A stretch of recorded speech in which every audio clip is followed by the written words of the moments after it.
Welcome to the Bloom Where You're Planted podcast from Never Too Late Cafe. I'm your host, Laura Womack. Each week we sit down for a chat with someone just like you, someone who had an idea, a passion, a dream, or sometimes just a thought, and planted that seed, watched it grow into something they wanted to share with the world. If you have an idea for a topic or someone that would be a guest for the Bloom Where You're Planted podcast, feel free to reach out to us on Facebook, where you can join our Never Too Late Cafe Facebook group. We'd love to hear from you. So with us today, we have Robert Black, and I'm going to have him tell you a little bit about what he does, and we'll get into his story. Hi, Robert. Good morning. Good morning. So you want to know about what I do and get into my story, huh? Yes. My wife, Julia, and I, we refer to this as our third trimester of life. We live in Portsmouth, Ohio today, and we've been here for 14 years. But prior to that, we lived in Middletown, Ohio for 25 years. We raised our family and basically established our career in Portsmouth. And then prior to that, when we met and married, we lived in Huntington, West Virginia. So all Appalachian area. But now in our third trimester in Portsmouth, we're retired and trying to do some cool things to help the city, basically where we're at. So tell us about your organizing, and I know you do events, and how did that all get started? Yeah, it basically all started, Laura, with a song. I wrote a song about the Boneyfiddle district of Portsmouth, which is the historic shopping district. When we moved here in 2014, Portsmouth was kind of on the bottom of the roller coaster at that time. They'd been beat up by the opioid crisis and loss of industry, and it was just really kind of had been hit really hard. And when we moved here, we wanted to do something to try to help and turn things around. And so I wrote a song about the historic Boneyfiddle district, and it turned out to be kind of a favorite around here. So we put together and produced a CD, a compilation of local singer-songwriters, Portsmouth area themed music, songs about the Ohio River, Appalachia. And when we put that together, the sales from that CD enabled us to be able to form our nonprofit, the Boneyfiddle Project. And we did that with the intention of being an economic stimulator to the Portsmouth area. So the nonprofit was formed basically on a song, and we didn't have any investment in it at all. We had a song, we had an idea, and then we had action, and that's kind of what we did from there. From there we took the nonprofit and we adopted the Final Friday and Boneyfiddle concert series. We had our first full season in 2015. We put on, at the time, 6 concerts throughout the summer that were free outdoor concerts. And slowly but surely, they became popular and started drawing crowds. And the stores in the Boneyfiddle district would stay open so that people could use the bathroom, but more important than that, they could shop. And so we became kind of a hit with the merchants in that, a lot of merchants would tell us on the last Friday of the month that they would make enough money to pay their rent for the month, and which made us feel good. So I know in the process, so others were with you in this project, obviously, to start a nonprofit. So was it sort of a collaborative event of your ideas? At the time, we were closely associated with and friends with the people who ran APAPHIL, which is the Appalachian Center for Philanthropy, which was down on 2nd Street. And they had a recording studio. Nevada Hart and his wife, Mandy, had their offices down there and a recording studio. And that's where we recorded all the music. They helped us form the nonprofit because they, in fact, were a nonprofit themselves. And so they helped us with that. And we got the CD recorded, and then a subsequent CD after that. So yes, we would go down to Wagner Brothers and borrow a 16-foot car trailer, and we'd tow it down to Second Street and make a stage out of it. And Nevada Heart would set up the sound system, and we had a small committee at the time, and we had about 6 sponsors at the time. Today we have 90 sponsors, believe it or not. But yeah, we'd start about 5:30 and go to about 9:30 in the evening, 10 o'clock maybe. And it became a popular thing. It was those early days were really fun, and we specialized in local music. I mean, these are local and regional, all up and down the Ohio River Valley artists, and most of them were original artists. And I know subsequently, yes. And having gone to them, I know that you have artists come and tents and things also set up, and that must encourage the local community as well. We try to make space for all forms of art. I mean, it's not just something that it's not just about music. It's about all forms of expression, and we try to be open to all forms of expression. This season, we actually have a hip hop event scheduled, and we're looking forward to that. And I'm getting sneers and people that are like, oh no, Black's going off his rocker again, But we try to give life to all expressions of art and all forms of expression. And I think hip hop, these local artists really have an ear to the ground around here and know the grassroots of what's going on in Portsmouth. And I think they've got something to say, and I want to give them an opportunity to do that. So we're just not bluegrass and blues and rock and roll. We run the whole gambit in terms of entertainment. Yeah, I'd like to, since it hasn't happened yet, I'd like to see how that goes, because honestly, it's a different generation, and they may really appreciate the ability to have a format that they haven't had in this local area. I don't think they really have. Yeah, I think in some respects, this Generation Z, they live and die by their telephone, by their iPhones, and by social media and everything else.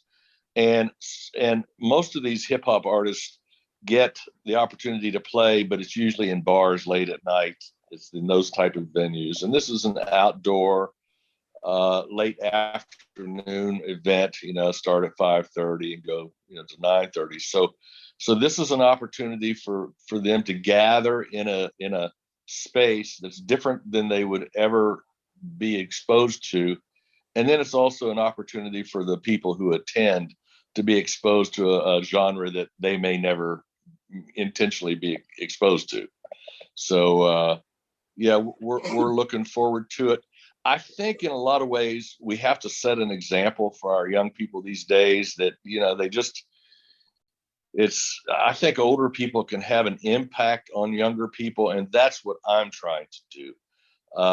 They may be more inclined to listen to me than they are to their own parents.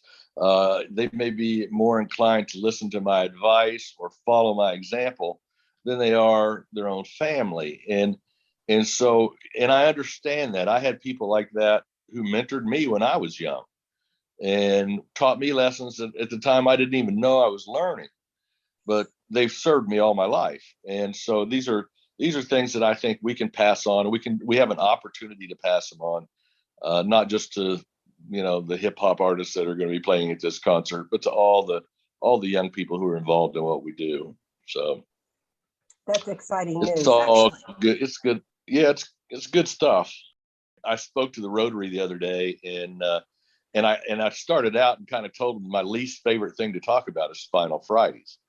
And the reason why is because it's talked about so much that it almost becomes redundant in some respects. Our entire story has been told in the newspaper.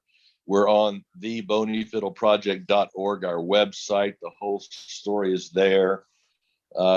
we had the whole story at the Local Legends podcast, which was an interesting sit down with Connor Sherman and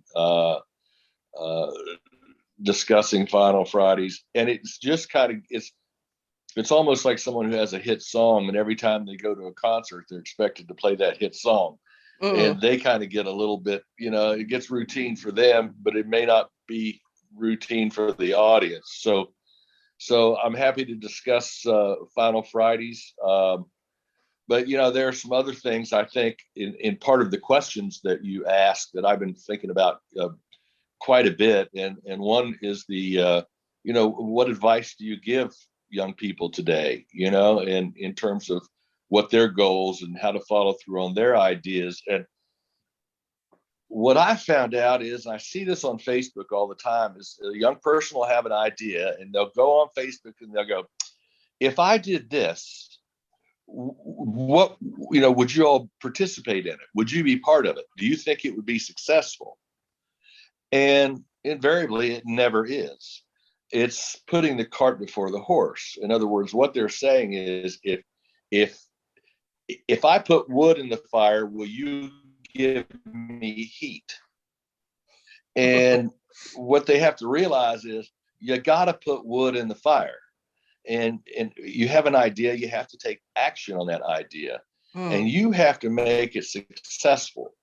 Social media is not going to make it successful. You have to make it successful. You have to promote it. You have to form alliances. You have to form relationships. You have to be, dogged about it. And so any young people today that have creative ideas, that's wonderful, but take action. I think that's probably the most important advice that I could give them. I've seen that with local entrepreneurs around here who have an idea, and then they apply action to it. And then when they apply action to it, they start to see results. And when they see results, they get motivated. And so these things are, that's what it takes to actually to establish something and get it going, is action. Those are great words of wisdom. And I know that the Bony Fiddle Project and the Final Friday, and along with some other community development organizations locally, has really helped the area. And it's amazing. I was born here in Portsmouth and lived away a couple of times and moved back myself in 2006. And it was, as you were describing, and it's a very, very challenged area. And now I see a completely different, it's completely different now. It's a mindset. And life is back into the area. You've been part of that life. It's a mindset. Well, we were on the ground floor of it, to be frank with you. I mean, when we were, if you think back to 2008 or even to 2014, when we started, there was nothing going on in Portsmouth. Nothing. There were only a few businesses in the Bony Fiddle district still in existence. I mean, that were still open. And we had restaurants that had closed, chocolate shops that had closed, art facilities that had closed. It was basically barren. You could just hear the wind whistle through town, and that was about it. And so, that's when we started the Final Fridays, just to give people something positive to talk about. We wanted to try to instill hope and pride and a vision. And the other thing that we do, my wife and I do, is we try to work with and complement all the other nonprofits. It's not us against them. It's us in concert with them. And so we're active in all of the nonprofits on some level, and because it's all for one goal, and that's to make Portsmouth and the historic Bony Fiddle district thrive. That's the goal.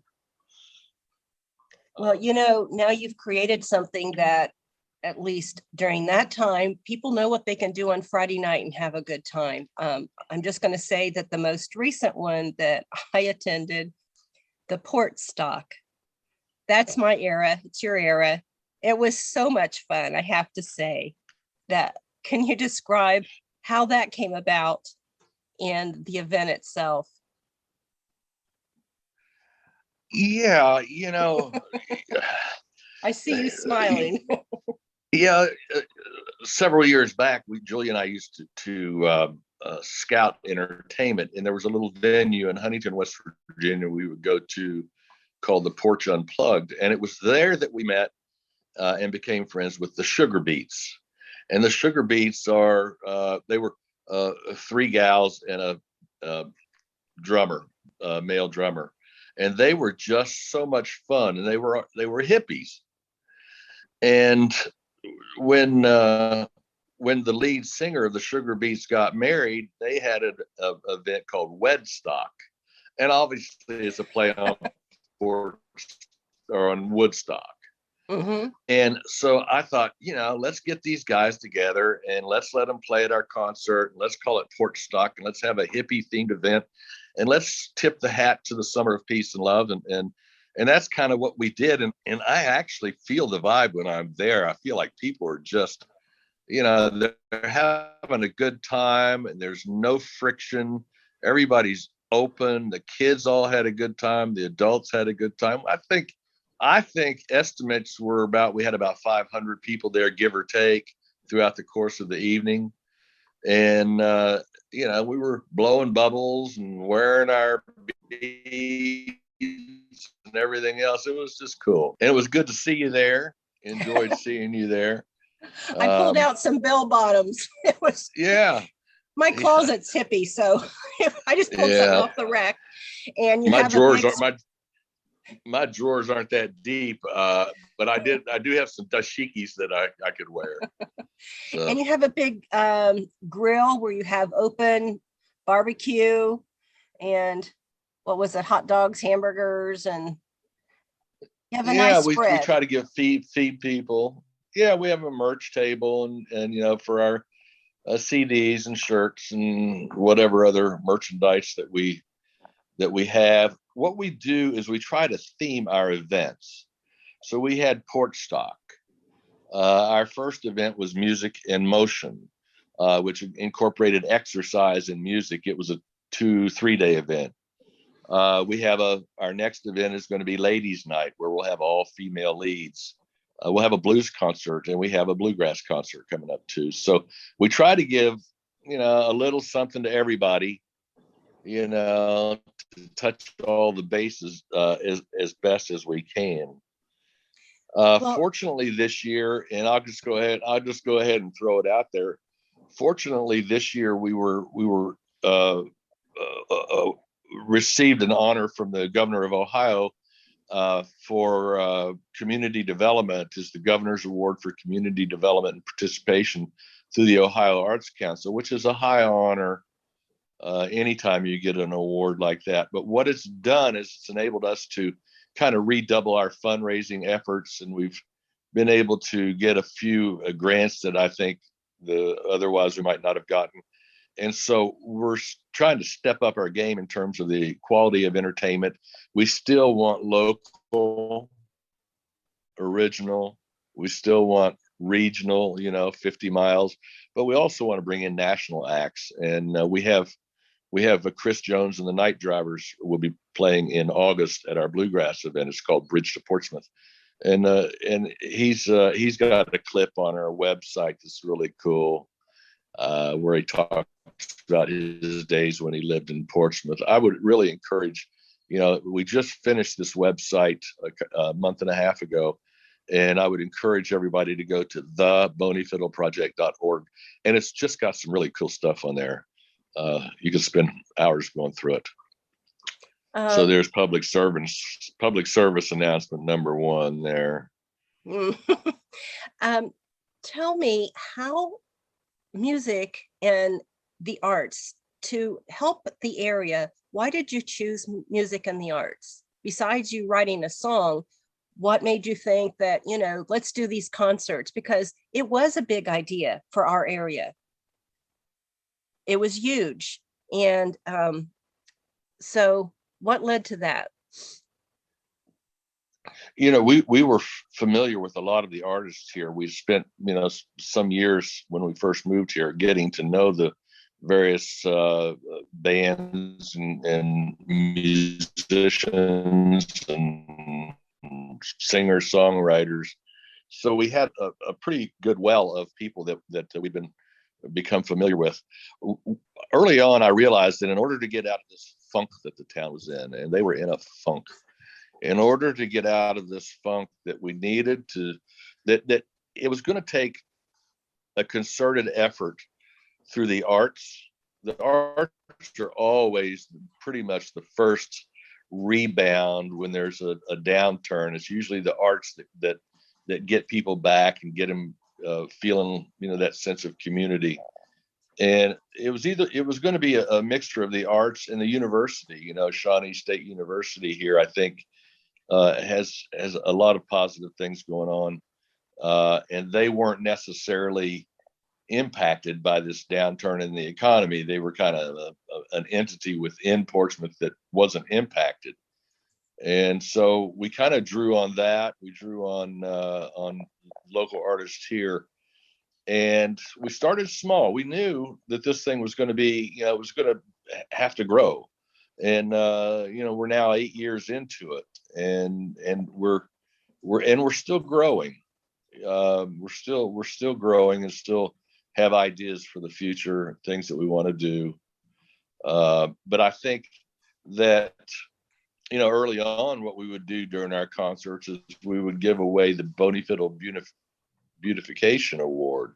And that would go to businesses or entities down in Bonyfiddle that were kind of maybe painting their facades or cleaning their windows or landscaping. We tried to get people interested in taking better care of and more pride in their own space. And that became a pretty popular thing. We did that for 17 events, and then we stopped doing it because there were so many positives taking place, so many buildings being renovated, so much work being done, that you couldn't really realistically pinpoint any one of them and go, hey, this is they should be awarded this beautification award.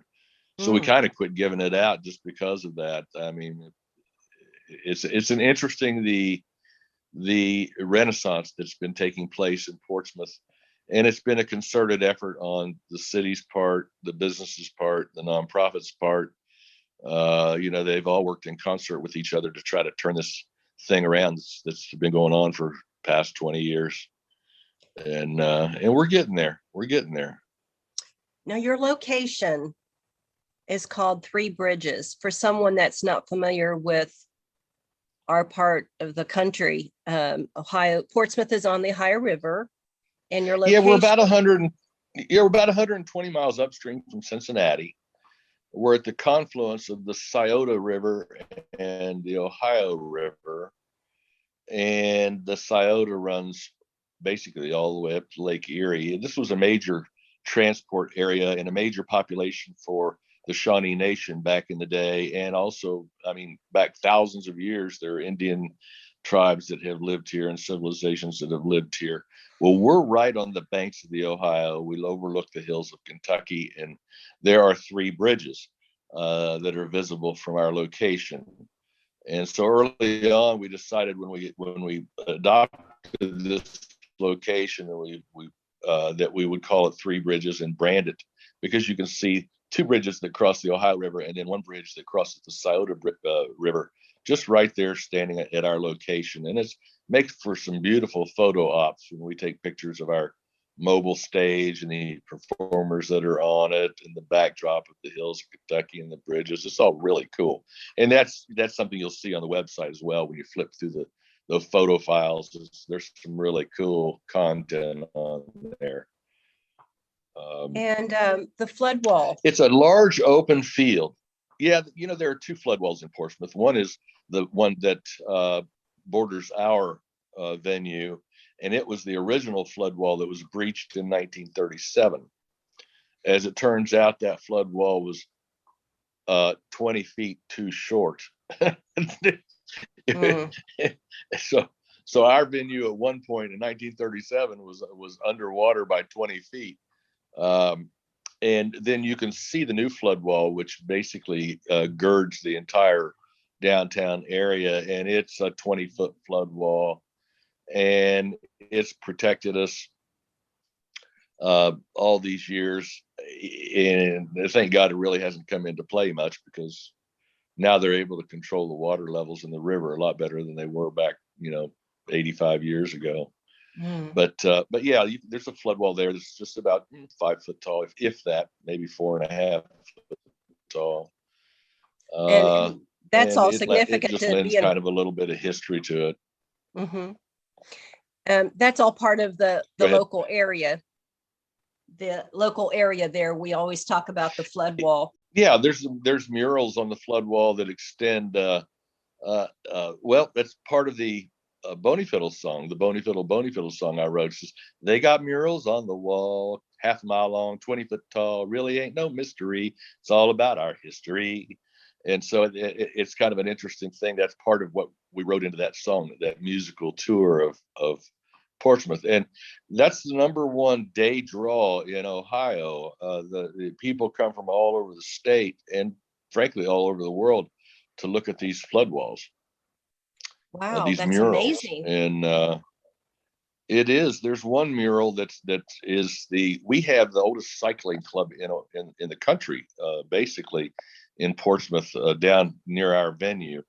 And there's one panel on the mural that's dedicated to the cycling club and the motorcycle club. Well, we get motorcyclists all day long coming in to take pictures and check out this panel. It's really cool. But yeah, it is the number one day destination for tourism in the state of Ohio. That is great news. So, and then as you developed, I know besides the land, and you have a more permanent stage. Yeah, we have a building that we basically stage our concerts from, and it's just right next to the venue, and it's worked out really. Excuse me. The building has worked out really well for us because we can keep our equipment in there, and we just open up the doors and just roll it out, put the stage in place. It was an attempt to simplify the whole process. And then we added 3 bathrooms, 2 handicap bathrooms, and 1 indoor bathroom with a shower. And so when people come down, they're not at the mercy of portalettes. We early on, one of the big reservations that people wouldn't come, especially the ladies, they wouldn't come because of portalettes. And so now, we have several options that don't include portalettes for them, and it's been reflected in our turnout too, in the number of people who've been coming. So it's been a good location for us, and we're going to continue on there. We have a mobile stage that basically we use all over town by various nonprofits and churches and events, and we pull it into our concert venue when we have our Final Fridays and use it there. And we've had as many as 12-piece bands on this stage, so it's a good stage. It accommodates what we're doing for the time being, but hopefully at some point we'll build a permanent stage on that location. That's a long-term goal. This podcast is called Bloom Where You're Planted, and I always ask people what that means to them. So what does that mean to you? Well, for me, I'm planted in this body. I'm planted in this body of mine. Okay. This is where my brain is, my heart, my spirit, my soul is all. So when I'm planted in this body. So if I'm going to bloom, that's going to take place wherever my body is. That's kind of maybe a deep way to look at it, but frankly, my philosophy is when you're green, you grow. When you're ripe, you rot. And I'm constantly evaluating myself in terms of, are the ideas that I'm presenting fresh? Am I being pervasive enough in putting those ideas forward? And it doesn't matter whether I'm in Huntington or Middletown, Ohio, or Portsmouth, Ohio. It doesn't really matter where I'm planted. Any growth that takes place is going to be within me, and then hopefully the community will benefit from that. I just am a firm believer that that's where growth takes place is inside. It's interesting that that phrase means something different to everybody. And that's yours is very unique because that's the first time that someone has said quite that. So as unique as you are. Um, so what is next for Robert Black and the Bony Fiddle Project? Well, that's a tough question because I'm looking a couple seasons down the road. This season that this is already scheduled, and so I'm looking at what entertainment are we going to be bringing next year? How can we make it more fun for people? I'll be 70 when we present our 10th season. We are in our 8th season now. So I'm, looking at that 10th season as being a mile marker for us and an important one. So yeah, other than that, I've been working really close with the Friends of Portsmouth here in the city, and also with Main Street Portsmouth. We have judges in today and yesterday to judge us for the Bloom city, to become a part of the Bloom city. We already last year received the All-Star City designation, which was one of 11 communities in the whole country that got that. And so, we're just at this point, we're trying to make ourselves attractive to businesses and potential businesses that are looking to come to Portsmouth. And if we can heal ourselves and make ourselves attractive, then they're going to be attracted to us. So that's kind of where we are with things. Portsmouth is undergoing there's going to be 3 buildings major buildings within the next 12 months that are going to see complete changeover in hands and use utility.